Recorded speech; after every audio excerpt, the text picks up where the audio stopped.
الحمد لله رب العالمين والعاقبة للمتقين والصلاة والسلام على خير خلقه محمد وآله وأصحابه أجمعين. أما بعد فأعوذ بالله من الشيطان الرجيم. بسم الله الرحمن الرحيم. والشمس وضحاها والقمر إذا تلاها والنهار إذا جلاها والليل إذا يغشاها والسماء وما بناها والأرض وما طحاها ونفس وما سواها فألهمها فجورها وتقواها قد أفلح من زكاها وقد خاب من دساها. صدق اللہ العظیم. ان آیات کریمہ کا ترجمہ سماعت فرمائیے. قسم ہے سورج کی اور اس کی پھیلی ہوئی دھوپ کی، اور چاند کی جب وہ سورج کے پیچھے پیچھے آئے، اور دن کی جب وہ اس کو یعنی سورج کو خوب روشن کر دے، اور رات کی جب وہ اس کو چھپا لے. اور قسم ہے آسمان کی اور اس کی جس نے اسے بنایا، اور زمین کی اور اس کی جس نے اسے بچھایا، اور جان کی اور اس کی جس نے اسے درست بنایا. پھر اس کے دل میں وہ بات بھی ڈالی جو اس کے لیے بری ہے، اور وہ بھی جو اس کے لیے اچھائی ہے. کامیابی اسے ملے گی جو اس نفس کو پاکیزہ بنائے گا، اور ناکام وہ ہوگا جو اس کو گناہوں میں دھسا دے گا. سورۃ الشمس مکی سورہ مبارکہ ہے. اس میں 15 آیات ہیں. گزشتہ سورہ مبارکہ یعنی سورۃ البلد میں 2 جماعتوں، ان کی سرگرمیوں اور پھر انجام کار جو حالات ان کو پیش آئیں گے ان کو بیان کیا گیا تھا. اس ضمن میں ایک جماعت خیر البریہ قرار پائی تھی، اور ان کو اصحاب المیمنہ یعنی کامیابی حاصل کرنے والوں کی صف میں، جبکہ دوسری جماعت کو شر البریہ یعنی بری جماعت قرار دیا گیا، اور ان کو نار موصدہ یعنی ایسی آگ کی وعید سنائی گئی جو ان کو گھیر لے گی اور ان پر پوری طرح مسلط ہو جائے گی.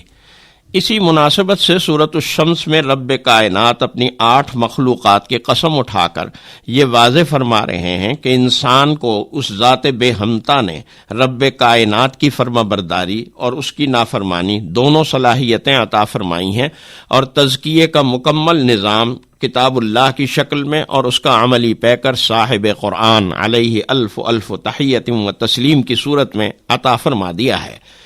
جن 8 مخلوقات کی قسم اٹھائی گئی ان میں الشمس یعنی سورج، وضحاہا اور اس کی روشنی، والقمر یعنی چاند، والنہار یعنی دن جبکہ اس کا اجالہ خوب پھیل جائے، اور رات کی کہ جبکہ اس کی تاریکی افق پر چھا جائے، آسمان کی، آسمان کے خالق کی، زمین کی اور اس کی سطح کی، نفس انسانی اور اس کی درست تخلیق کی قسمیں اٹھائی گئیں اور ان کو شامل کیا گیا. ابتدائی 4 آیات مبارکہ میں صرف سورج اور چاند ہی کی نہیں، پورے نظام شمسی کی قسم اٹھائی گئی ہے. اس نظام شمسی اور اس کے سیاروں اور ستاروں پر سرسری نگاہ ڈالیں. اس نظام کی طاقت، خصوصاً سورج کی توانائی، طاقت، حرارت اور روشنی پر غور کریں تو بڑے بڑے عجیب عجیب حقائق سامنے آتے ہیں. سائنسی تصریحات کے مطابق سورج زمین سے 3 لاکھ گنا بڑا ہے. سورج کے گرد 9 سیارے گردش کر رہے ہیں جن میں زمین بھی شامل ہے. کھربوں ٹن وزنی سیارے کروڑوں میل دور ہونے کے باوجود اس کے گرد گردش کرتے ہیں. سورج زمین سے ایک اندازے کے مطابق تقریباً 1500 ملین کلومیٹر دور ہے. سورج کا قطر یعنی دائرہ 8,84,000 میل کا ہے. سورج کے مرکز کا درجہ حرارت 2 کروڑ سینٹی گریڈ اور بیرونی کناروں کا درجہ حرارت 1 کروڑ سینٹی گریڈ ہے. زمین اور سورج کے اس طویل فاصلے کے باوجود سورج کی روشنی کی کرن 8 منٹ اور 19 سیکنڈ میں زمین پر پہنچ جاتی ہے. ذرا تصور کیجئے جس ہستی کی مخلوق میں اس قدر توانائی، حرارت اور طاقت ہے، اس کے خالق کی طاقت اور قدرت کس قدر ہوگی.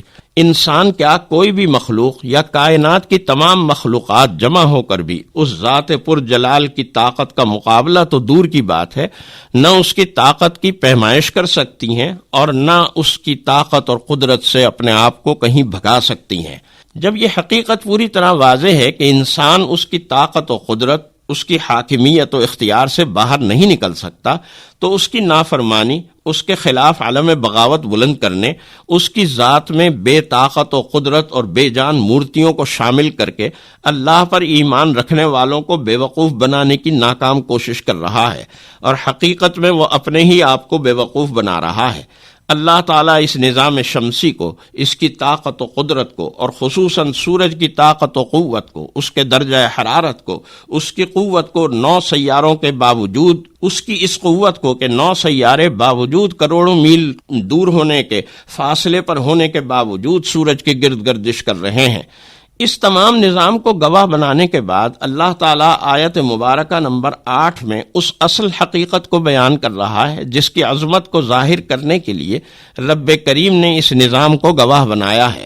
ارشاد ہوا فَأَلْهَمَهَا فُجُورَهَا وَتَقْوَاهَا کہ دیکھو ایک جانب سورج، چاند، دن اور رات کی تبدیلیوں کا نظام، آسمانی دنیا کی طاقت، زمین کی کشش ثقل کی طاقت، یہ تمام مخلوقات تمہارے سامنے ہیں، اور یہ بات بھی تمہارے سامنے ہے کہ اپنی تمام تر طاقت و توانائی کے باوجود جو نظام اللہ نے ان مخلوقات کے لیے بنا دیا ہے وہ اس نظام سے بال برابر بھی ادھر ادھر نہیں ہو سکتے۔ تو دوسری طرف انسانی جان ان مخلوقات کے مقابلے میں بظاہر بہت کمزور محسوس ہوتی ہے، لیکن اس نفس انسانی کو اللہ نے یہ صلاحیت عطا کی کہ وہ چاہے تو اللہ کی نافرمانی کا طریقہ اختیار کر لے اور چاہے تو اللہ کی اطاعت و فرمانبرداری کی روش اختیار کر لے۔ اس آیت مبارکہ کی تفسیر میں یہ لطیف نقطہ بھی بعض مفسرین نے بیان کیا ہے کہ یہاں اللہ تعالیٰ نے فجور کا لفظ پہلے اور تقوی کا لفظ بعد میں ذکر کیا۔ اس ترتیب سے اس جانب اشارہ محسوس ہوتا ہے کہ انسان میں فجور یعنی نافرمانی کی صلاحیت غالب اور تقوی یعنی فرما برداری کی صلاحیت مغلوب ہے۔ یہی وجہ ہے کہ بندہ جب نیکی کرتا ہے تو ایک نیکی کی جگہ کم از کم 10 نیکیاں لکھی جاتی ہیں، لیکن ایک برائی کرتا ہے تو ایک ہی برائی لکھی جاتی ہے۔ آیات مبارکہ نمبر 9 اور 10 میں نفس انسانی کی کامیابی اور ناکامی کا معیار ربانی بیان کیا گیا۔ کامیابی کا معیار ذکر کرتے ہوئے ارشاد فرمایا گیا قد افلح من زکاہا۔ افلح ماضی کا صیغہ ہے جو گزرے ہوئے زمانے کی جانب اشارہ کرتا ہے، یعنی حق جل مجدہ یہاں یہ فرما رہے ہیں کہ کامیاب ہو گیا ہے، یوں نہیں فرمایا کہ کامیاب ہو جائے گا۔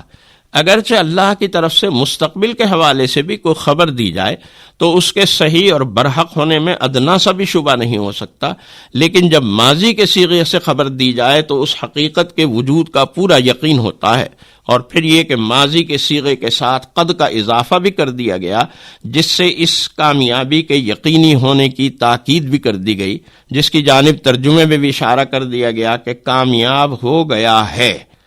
کون کامیاب ہوا ہے؟ وہ جس نے اپنی شخصیت کو پاکیزہ بنا لیا، یعنی نفس کی اس طرح تربیت کی کہ وہ نفس مطمئنہ بن گیا، جس کو سورۃ الفجر میں حق تعالی جل شانہ نے راضیۃ مرضیہ کے عنوان سے تعبیر کیا کہ جو اللہ کے احکام پر راضی اور اللہ اس سے راضی اور خوش۔ آیت مبارکہ نمبر 11 میں ناکامی بیان کرتے ہوئے 2 لفظ ارشاد فرمائے گئے، خوابہ اور دساہا۔ ماہرین لغت کے مطابق خوابہ کے معنی نامراد ہوا، خراب ہوا، جس کی زندگی کا مقصود ہی فوت ہو گیا، یعنی خوابہ ایسی ناکامی کو کہتے ہیں جس کی تلافی ممکن نہیں۔ دوسرا لفظ دساہا جس کے متعلق ماہرین لغت کی رائے یہ ہے کہ کسی چیز کو خاک میں ملا دینا، اس کے وجود کو ختم کر دینا، یعنی وہ انسانی شخصیت جس نے اپنے آپ کو گناہوں میں اس طرح دفن کر دیا ہے جیسے ہم مردے کو قبر میں دفن کر دیتے ہیں اور وہ مردہ چند دنوں بعد مٹی میں مل جاتا ہے، یعنی انسان ایسی ناکامی کا شکار ہوتا ہے کہ اس کا اعزاز، اس کا مقام و مرتبہ سب کچھ ملیا میٹ ہو جاتا ہے۔ آئندہ آیات میں ان ناکام لوگوں کی مثال بیان کی جا رہی ہے جس پر کل گفتگو ہوگی انشاءاللہ تعالی۔ وآخر دعوانا ان الحمدللہ رب العالمین۔